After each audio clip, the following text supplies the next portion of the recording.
우리 같이 인사하겠습니다. 고맙습니다. 사랑합니다.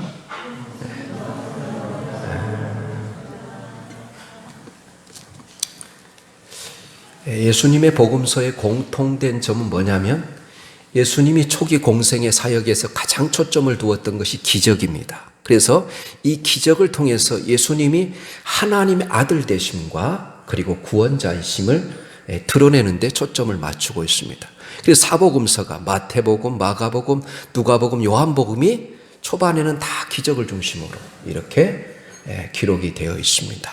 또 후반에 이제 예수님이 베드로의 고백 이후에는 십자가의 죽으심과 또 부활을 이야기하시면서 이렇게 복음서가 구성되어 있습니다.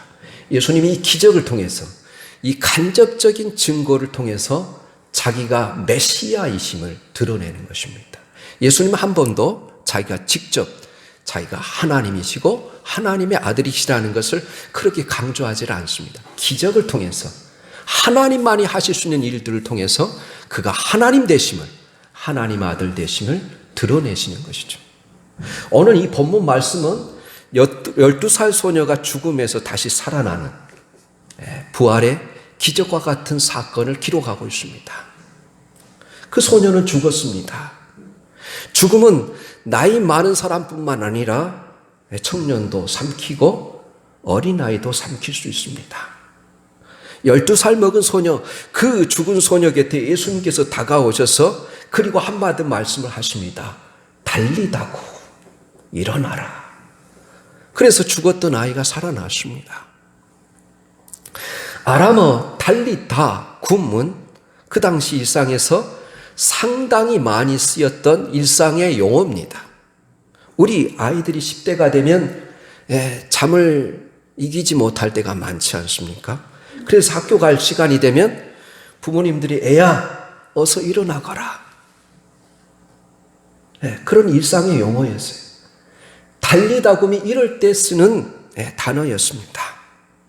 탈리타, 이 말은 아주 작은 것, 미천한 것, 불쌍한 것, 연약한 것을 뜻하는 단어입니다. 오늘 본문은 소녀야, 어린 소녀야 이런 뜻입니다. 그 다음에 굼은 일어나라 뜻이죠. 나의 사랑하는 작은 아이야, 애야 일어나라. 이 말씀과 함께 소녀는 벌떡 일어났습니다. 새로운 삶이 시작되는 순간입니다. 일어날 수 없는 사람이 일어나는 이 기적이 일어났습니다. 오늘 우리가 살고 있는 이 시대는 절망의 시대입니다. 주저앉아버린 인생을 주변에서 얼마든지 볼 수 있습니다. 생을 포기하는 젊은이들이 많습니다. 그들에게 필요한 것은 뭐냐? 기적입니다. 단순한 도덕의 그 훈시도 아니고 사회적인 갱신이 아니라 기적이 필요한 거예요. 하나님의 말씀이 들어가서 삶의 소망이 생기고 살아야 될 이유를 발견하고 삶의 의미를 되찾는 것이 중요한 것이죠. 그래서 생명의 기적이 필요합니다. 그들이 들어야 할 것은 예수님의 음성입니다. 예수님의 말씀입니다. 달리다 굼, 사랑하는 아이야 일어나라. 이 음성을 듣는 자마다 일어나기를 소망합니다. 본문에 나타난 이 부활의 기적, 내 삶 속에서도 일어나기 위해서 어떻게 해야 할까요? 내 삶의 부활의 능력, 이것을 경험하려면 무엇을 해야 할까요? 첫 번째로 우리가 문제를 가지고 예수님 앞에 나올 줄 알아야 된다는 거예요. 이 사건의 시작은 오늘 35절이 아닙니다. 오늘 사건의 시작은 22절, 23절부터 시작돼요. 우리 한번 22절, 23절 같이 또 읽어보겠습니다. 회당장 중에 하나인 야이로라 하는 이가 와서 예수를 보고 발 아래 엎드려 간곡히 구하여 이르되 내 어린 딸이 죽게 되었사오니 오셔서 그이의 손을 얹으사 그로 구원을 받아 살게 하소서 하거늘. 그리고 그 안에 우리가 지난주에 말씀을 같이 생각해 보았던 혈류증 앓는 여인에 대한 사건이 끼어 있어요. 성경을 보면 이 소녀의 아버지는 회당장이었습니다. 여러분, 이스라엘에서 회당장은 아주 높으신 신분입니다. 높은 지위에 있었던 사람이었습니다. 우리는 회당을 종교적인 기능만을 생각하는데 이스라엘에서 회당은, 여러분 교회당 그러잖아요. 이 회당은 이 종교적인 의식만을, 예배를 드리는 것만이 아니었어요. 이 회당은 바로 더 많은 사회적인 기능들을 수행했습니다. 심지어는 거기에서 재판도 열렸어요. 회당은 학교의 역할도 했었고 재판소의 역할도 했습니다. 회당장은 문제를 가지고 나오는 사람들에게 마지막 판결을 내리는 재판관과 비슷한 역할까지 감당했어요. 그에게는 그래서 사회적인 명예와 많은 사람들로부터 존경을 받은 위치에 있는 사람이 회당장입니다. 회당장은 제가 주석을 찾아보니까 평신도들 가운데서, 여러분 우리가 장로를 뽑잖아요. 장로. 이 장로 중에서 회당장을 임명하는 것입니다. 그리고 그에게는 이 예배를 주관할 수 있는 그런 권리가 주어졌고, 또 그렇게 재판할 수 있는 권리까지도 주어졌습니다. 이 정도의 신분을 누리는 사람이라면 예수님을 찾는 것이 쉽지 않았을 것입니다. 체면 때문에. 그 당시 예수님은 젊은 애언자에 불과했습니다. 막 떠오르는, 여러분, 랍비에 불과했어요. 이 회당의 구성이 어떻게 되냐면 회당장이 제일 높고 그 다음에 핫잔이라는 지위가 있었고 그 다음에 랍비가 있어요. 그리고 평신도들로 이렇게 구성되어 있습니다. 그런데 이 정도의 신분을 가진 사람이, 사회적인 위치와 지위를 가진 사람이 예수님 앞에 나와서 무릎을 꿇었어요. 이것은 도저히 있을 수 없는 그 당시의 상황입니다. 그냥 예수님 앞에 나와 예수님을 만난 것이 아니라 발 아래 엎드렸다. 오늘 성경에 그렇게 기록되어 있습니다. 그래서 이 예수님 앞에 엎드린다는 것은 쉬운 일이 아니었다는 것이죠. 그러나 그에게는 문제가 있었습니다. 절박한 문제가 있었어요. 사랑하는 딸이 죽어가고 있었습니다. 모든 노력과 수단을 다 동원했을 것입니다. 그러나 살릴 길이 없었어요. 이제 마지막 희망, 마지막 소망을 예수님께 걸고 예수님 앞에 찾아와 엎드렸던 것입니다. 그에게 있어서 사랑하는 딸로 인한 이 고통이 없었더라면 이 회당장이 예수님 앞에 나왔을까요? 우리 중에는 고통받지 않았더라면, 인생의 역경이 없었더라면, 인생의 비바람과 풍랑이 없었더라면 예수님 앞에 나올 수 없었던 사람들도 있을 것입니다. 그래서 옛날 청교도들은 고통이나 역경을 가리켜서 변장된 축복이라 그렇게 이름을 붙였어요. 이 고통이, 이 역경이 회당장을 예수님 앞에 무릎 꿇게 했습니다. 그는 자기가 가지고 있는 지식과 사회적인 신분과 지혜에도 불구하고 겸허하게 나사렛 예수 앞에 엎드립니다. 엎드려서 어떻게 했습니까? 23절 다시 한번 제가 여러분에게 읽어드리면, 간곡히 구하여 이르되 내 어린 딸이 죽게 되었사오니 오셔서 그의 손을 얹으사 그로 구원을 받아 살게 하소서. 이렇게 말합니다. 간곡히 구하였다. 여러분, 개역 한글판에, 우리는 지금 개역 개정판을 보고 그 이전이 개역 한글판이 어떻게 됐느냐면 많이 구하였다 이렇게 되어 있어요. 이 말은 한 번만 호소한 것이 아니라 선생님 살려주세요. 내 딸 살려주세요. 부탁입니다. 제발 살려주세요. 소리치고 부르짖는 이 사람의 모습을 우리가 생각해 볼 수 있습니다. 저는 우리 민족에게 있어서 예수님 앞에 나오지 못하게 하고 하나님의 은혜를 경험하지 못하게 하는 가장 커다란 장애물은 체면이라고 생각합니다. 그러나 우리가 주님께 은혜를 받고자 한다면 자기의 체면을 버리고 자기의 소원하는 바를 간절하게 구해야 합니다. 체면을 앞세우면 주님의 은혜를 구할 수 없어요. 주님의 응답을 받을 수 없어요. 주님의 응답을 받기가 어렵습니다. 형식에 치우치기 쉽습니다. 우리 한번 에레미야 29장 11절에서 13절 말씀 한번 띄워주시면 같이 읽겠습니다. 우리 같이 읽겠습니다. 시작. 여호와의 말씀이니라. 너희를 향한 나의 생각을 내가 아나니 평안이요 재앙이 아니니라. 너희에게 미래와 희망을 주는 것이니라. 너희가 내게 부르짖으며 내게 와서 기도하면 내가 너희들의 기도를 들을 것이요 너희가 온 마음으로 나를 구하면 나를 찾을 것이요 나를 만나리라. 아멘. 사랑하는 교회 여러분, 그러므로 만일 여러분이 진정 하나님의 은혜와 하나님의 살아계심을 경험하고자 한다면 야이로와 같이 모든 체면을 다 내려놓고 주님 앞에 엎드리셔야 됩니다. 그리고 지푸라기라도 잡는 심정으로 여러분의 소원을 간절하게 열정적으로 부르짖으십시오. 그러할 때 우리의 겉모습과 체면이 아니라 우리의 마음과 중심을 보시는 하나님께서 여러분의 겸손함과 그 간절함을 보시고 필요한 은혜를 가장 적절할 때 베풀어 주실 줄 믿습니다. 그래서 우리가 여러분 한 번 기도하고는 안 돼요. 계속 부르짖어야 돼.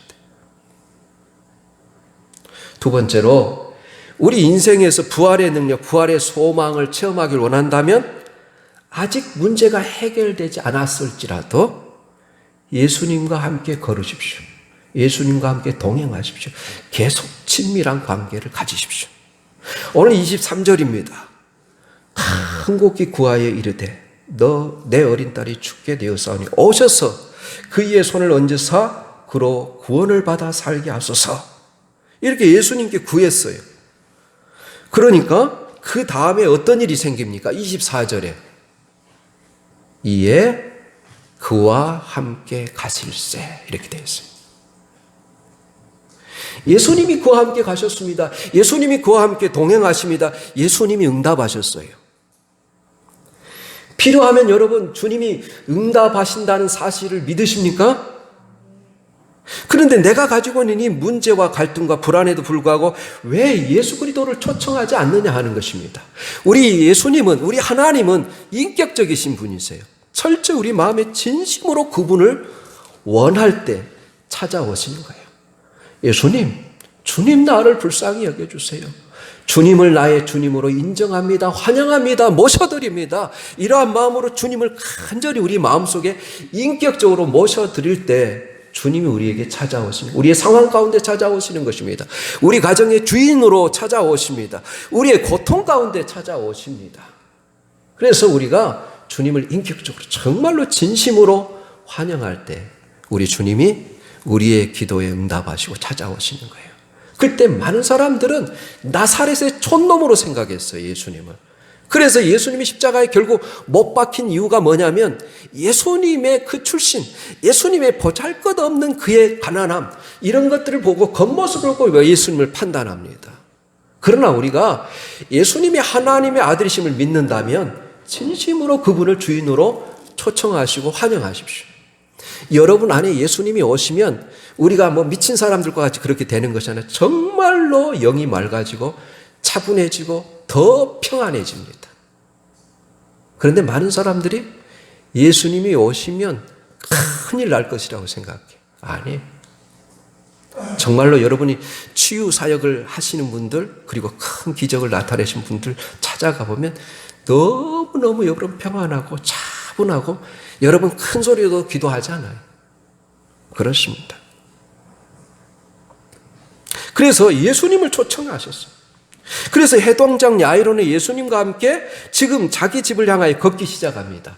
아직 그에게 있어서 문제는 해결되지 않았어요. 물론 그는 이 주님만 우리 집에 가시면 그가 우리 아이 위에 손을 얹으시면 아이는 살아날 것이라는 그런 해결의 희망을 안고 걷고 있었습니다. 그런데 그가 주님과 함께 걷고 있었던 이 도상에서 하나의 사건이 발생합니다. 그것이 무엇입니까? 12해를 혈류증으로 앓았던 여인이 주님을 그 옷자락에 손을 만짐으로 말미암아 이 야이로 집으로 가고 있었던 주님의 그 시간이 지체되는 거예요. 여러분 지금 1분 1초가 아깝습니다. 여러분 그 생명이 달려있는 문제입니다. 기도해서 빨리 응답을 받아야 됩니다.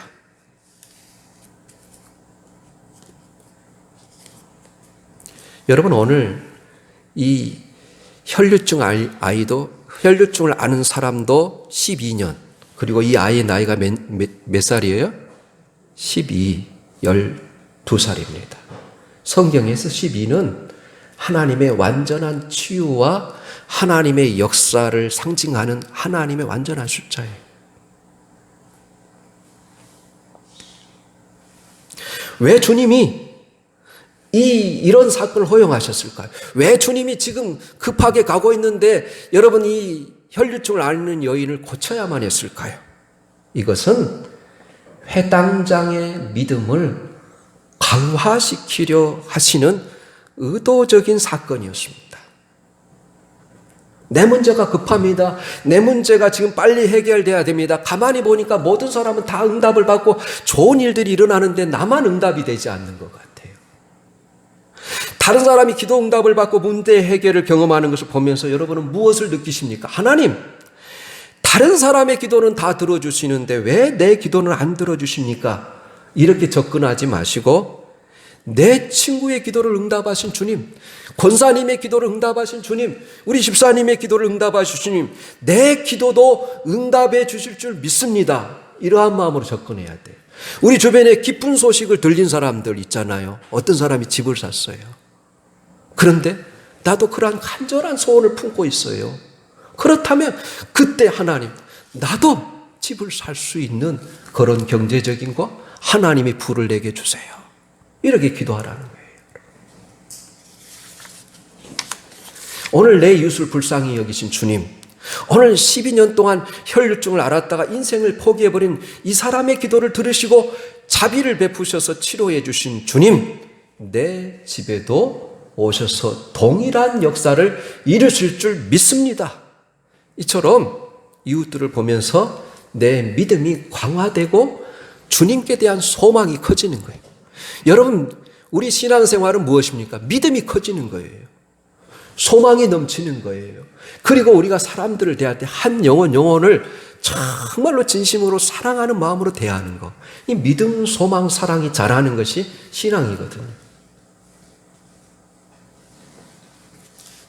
또 한편으로는 하나님이 이 해당장 야이로의 믿음을 테스트하는 사건이었습니다. 갈 길이 바쁩니다. 그러나 주님이 지체하고 있습니다. 성질 급한 사람은 아마 포기했을 것입니다. 네가 기다릴 수 있느냐? 포기하지 않고 기다릴 수 있느냐? 바로 이러한 시험이 이 사건 속에 내재되어 있습니다. 우리가 누가복음에 읽어보면 유달리 다른 복음서와 달리 기도에 대해서 많이 강조하고 있습니다. 여러분 누가복음 18장에 보면 억울한 일을 당한 한 과부가 재판장에게 매일 밤낮으로 찾아와서 자기의 억울한 사정을 알아달라고 그렇게 호소하지 않습니까? 그 누가복음 18장에 기록되어 있는데 이 누가복음 18장 1절에 보면 이렇게 시작하고 있어요. 항상 기도하고 낭망치 말아야 할 것을 비유로 가라사대 이렇게 이야기해요. 주님은 단 한 번의 기도로 우리 인생의 모든 문제가 해결된다고 말씀하지 않으셨어요. 어떤 경우에도 여러분 문제 해결보다 더 중요한 가르침을 주님께서 주시기 위해서 기도하고 기다리라고 하십니다. 그것은 주님의 일련의 과정을 통해서 이 친밀한 과정을 통해서 주님과의 신뢰 관계가 쌓이도록 하나님께서는 문제 해결을 지연시키면서 기도하라고 하죠. 그렇다면 여러분 더 엎드려야 하지 않겠습니까? 더 기도해야 되지 않겠습니까? 포기하지 않고 항상 기도하고 낭망치 말아야 하지 않겠습니까? 그래서 계속 기도하라는 거예요. 그래서 여러분 마태복음 7장 7절 8절의 말씀에 우리가 너무나 잘 아는 말씀이죠. 구하라 그리하면 너에게 주실 것이요 찾으라 그리하면 찾아낼 것이요 문을 두드리라 그리하면 너에게 열릴 것이니 구하는 이마다 받을 것이요 찾는 이가 찾아낼 것이요 두드리는 이마다 열릴 것이니라. 무슨 뜻입니까? 구하라, 찾으라, 두드리라는 이 말씀은 계속해서 구하라는 거예요. 계속해서 찾으라는 거예요. 계속해서 문을 두드리라는 것입니다. 어떤 사람은 이렇게 해석했어요. 구하라는 것은 기도하라는 것이고, 찾으라는 것은 모든 방법을 찾아보라는 것이고, 또 두드리라는 것은 문을 열릴 때까지 인내하라는 그런 뜻이라고 이야기합니다. 여러분, 몇 번 두드려봐도 열릴 것 같지 않습니다. 닫혀진 문 앞에서 인생을 절망하고 포기하고 싶은 분들이 여러분 계십니까? 더 두드리시라는 거예요. 더 포기할 때가 우리가 아니라는 것입니다. 아직 여러분 찾고 구하고 마침내 열릴 때까지 구하라는 거예요. 아직 문제가 해결되지 않았다 할지라도 주님이 옆에 계신다는 것을 믿는다면 아직 절망의 때가 아니라는 거예요. 계속 두드리기 바랍니다. 해결되지 않아도 주님 곁에 오늘 해당장처럼 같이 머무르며 계속 같이 동행해야 된다는 거예요. 그리고 세 번째로, 마침내 부활의 기적을 체험하고 하나님의 위대한 능력을 맛보기를 원한다면, 세 번째는 최악의 절망 중에서도 예수님을 믿으셔야 된다는 거예요. 오늘 35절입니다. 아직 예수께서 말씀하실 때에 해당장의 집에서 사람들이 와서 해당장에 이르되 당신의 딸이 죽었나이다. 어찌하여 선생을 더 괴롭게 하나이까? 집에서 사람들이 왔어요. 아마 가족도 왔을지도 모릅니다. 당신의 딸은 죽었습니다. 상황은 끝났습니다. 희망이 사라졌습니다. 철저한 절망을 보고합니다. 해당장의 집에서는 이미 장례식의 준비가 한창이었습니다. 38절에 보면 장례식에 관한 거예요. 해당 당의 집에 함께 가사 떠드는 것과 사람들이 울며 심히 통곡함을 보시고, 사람들이 모여 시끄럽게 떠들며 통곡하고 있었어요. 마태복음에 보면 피리를 불며 소란스럽게 떠들고 있었다. 유대인의 장례식의 문화입니다. 여러분, 흔히 정중한 이런 고요한 분위기보다도 유대인들은 조금 격앙스럽게 피리를 불면서 여러분 통곡하며 옵니다. 이 통곡하는 사람들을 여러분 돈을 주고 사서 고용해서 장례식을 행하기도 해요. 소란스러웠어요. 통곡의 소리가 들리고 있었어요. 그러나 주님은 이 해당장이 그 딸이 이미 죽었다는 소식을 보고를 듣고서도 이 절망의 한 복판에서 주님은 해당장 야이로에게 뭐라고 말씀하십니까? 36절이에요. 예수께서 그 하는 말을 곁에서 들으시고 해당장이 이르시되 두려워하지 말고 믿기만 하라. 두려워하지 말고 뭐라고요? 믿기만 하라. 두려워하지 말고 믿기만 하라. Don't be afraid. 두려워하지 말고 just believe. 단지 믿기만 해라. 여러분, 여기서 믿기만 해라 그 말이 현재형 명령형으로 되어 있어요. 그 말은 계속해서 믿으라 그 말이에요. 상황이 끝났습니다. 절망입니다. 이미 죽었습니다. 그럼에도 포기하지 말고 내가 오늘 너에게 한 이 말씀을 믿으라는 거예요. 믿으라. 이스라엘 사실을 통해서 보여주듯이 하나님은 언제든지 우리를 도우시는 근거가 되는 믿음을 요구하세요. 믿음은 하나님이 위로부터 우리에게 역사하시는 원동력이에요. 그러므로 하나님에 대한 확고한 믿음을 지니셔야 돼요. 주님은 언제든지 우리를 도우실 준비를 하고 계심을 여러분 믿으시기 바랍니다. 무슨 일을 만나든지 흔들리지 말고 하나님을 신뢰하시기를 바랍니다. 끝까지 포기하지 않고 믿으면 기적을 보게 된다는 거예요. 우리 한번 이사야서 41장 10절하고 13절 말씀 같이 읽겠습니다. 시작. 내가 너와 함께함이니라. 놀라지 말라. 나는 내 하나님이 됨이니라. 내가 너를 도와주. 참으로 너를 도와주리라. 참으로 나의 의로운 손으로 너를 붙들리라. 13절 시작. 이는 나 여호와 너의 하나님이 내 오른손을 붙들고 내게 이르기를 두려워하지 말라. 내가 너를 도우리라 할 것임이니라. 이렇게 되어 있습니다. 우리 주님은 제자들이 예수님이 죽는다는 소식을 듣고 막 두려워하고 근심하니까 너희는 마음에 근심하지 말라. 하나님을 믿으니 또 나를 믿으라. 요한복음 14장 1절에 그렇게 말합니다. 인생을 살면서 우리가 경험하는 최후의 절망이 무엇입니까? 죽음입니다. 죽음은 모든 사람을 삼킵니다. 어린아이도 나이 든 사람들도. 여러분, 죽음에서 제외될 수 있는 사람은 아무도 없어요. 죽을 확률은 100%입니다. 죽지 않은 사람은 이 중에 아무도 없어요.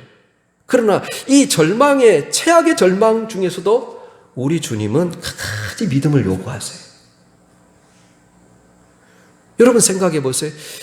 나사로는 이미 죽은 지 사흘이 됐어요. 요한복음 11장에 가보면 나사로의 무덤 앞에서 마르다에게 주님이 무엇을 요구하십니까? 믿음을 요구하세요.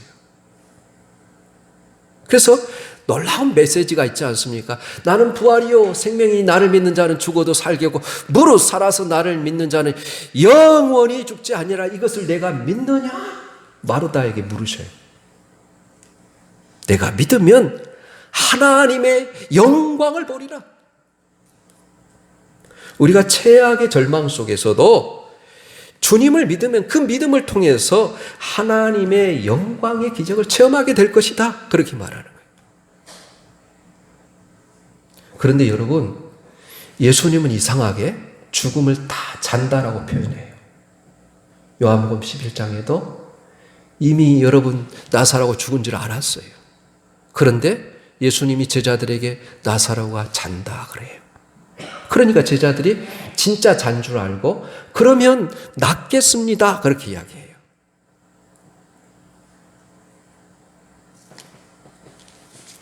오늘 39절에 보면 들어가서 그들에게 이르시되 너희가 어찌하여 떠들며 우느냐? 이 아이가 죽은 것이 아니라 잔다 하시니 이렇게 말해요. 예수님은 왜 사람들에게 소리를 지르냐고 하시면서 아이가 죽은 것이 아니라 잔다고 말씀하십니다. 이 소리는 아이의 부모가 들으라고 하신 말씀이에요. 이것은 두 가지로 해석할 수 있어요. 하나는 모든 죽은 사람이 예수님 앞에서는 자는 것밖에 안 된다는 말입니다.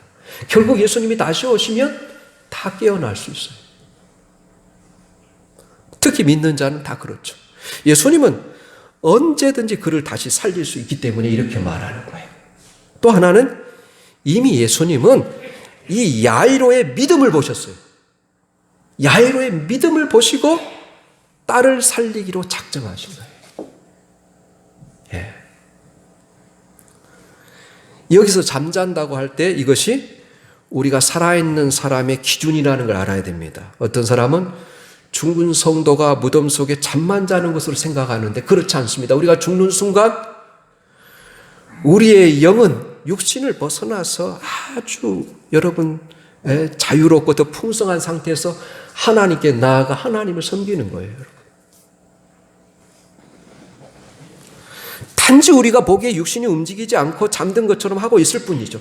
단지 우리와 다른 상태에서 주님을 섬기고 있을 뿐이에요. 우리는 살아서 주님을 섬기고 있다면 그들의 영은 여러분 바로 그 즉시 하늘로 올라가서 하나님께 같이 있는 거예요. 그러면서 40절 여전히 하나님은 우리 주님은 믿음을 요구하세요. 보세요.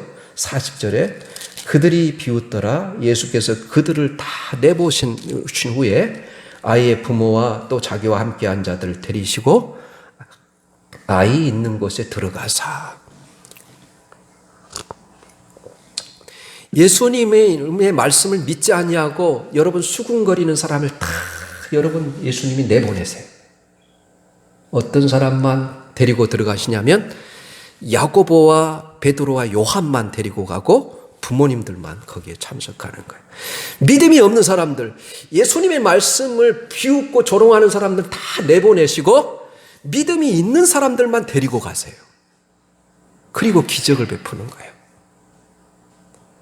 여러분 구약이나 신약이나 똑같아요. 죽은 자를 살리는 사건이 엘리야도 살리고 엘리사도 죽은 자를 살려요. 그런데 이 죽은 자를 살리는 사건을 다 공통점이 뭐냐면 믿음이 있는 사람들만 데리고 가요.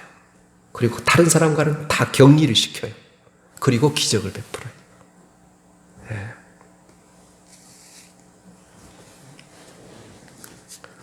그래서 예수님이 말씀이 여러분 잔다고 그랬지만 사실 아이가 죽었지 않습니까? 죽었기 때문에 예수님이 떠르는 사람 모두를 다 보낸 후에 아이가 있는 곳에 가서 아이에게 말씀하십니다.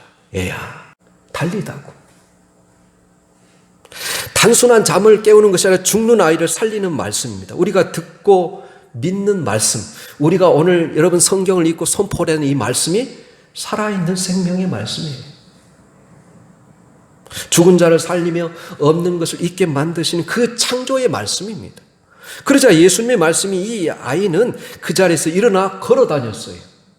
그래서 여러분은 얼마나 그동안 먹지 못했겠어요. 그래서 먹을 것을 주라 그러면서 그 아이 자신으로 원래 그 모습으로 다시 살아났습니다. 이 광경을 보고 사람들이 크게 놀랐고 놀랐더라 기록하고 있어요. 부활의 위대하신 주님은 우리에게 새로운 생명을 주시고 새로운 삶을 살기를 원하세요. 희망을 가지고 주어진 삶에 자포자기하며 절망 가운데 살지 아니하고 이 주님께 대한 이 부활의 소망을 가지고 어떤 절망 속에서도 우리가 희망을 품고 살기를 원하세요. 인생을 살아가다가 우리가 무력함에 시달리고 좌절하고 주저앉아 앞이 캄캄할 때도 주저앉은 우리 곁에 부활의 주님은 어김없이 다가오셔서 우리에게 뭐라고 말씀하십니까? 달리다고. 나의 사랑하는 아들아, 나의 사랑하는 딸아, 사랑하는 소녀야, 일어나라. 주님의 말씀을 들을 때 우리는 다시 일어날 수 있어요. 약속의 말씀을 붙들고 희망 가운데 우리의 삶을 걸어갈 수 있습니다. 마지막으로 여러분 요한복음 5장 24절, 25절 말씀 같이 읽고 말씀을 마무리하겠습니다. 우리 같이 읽겠습니다. 시작.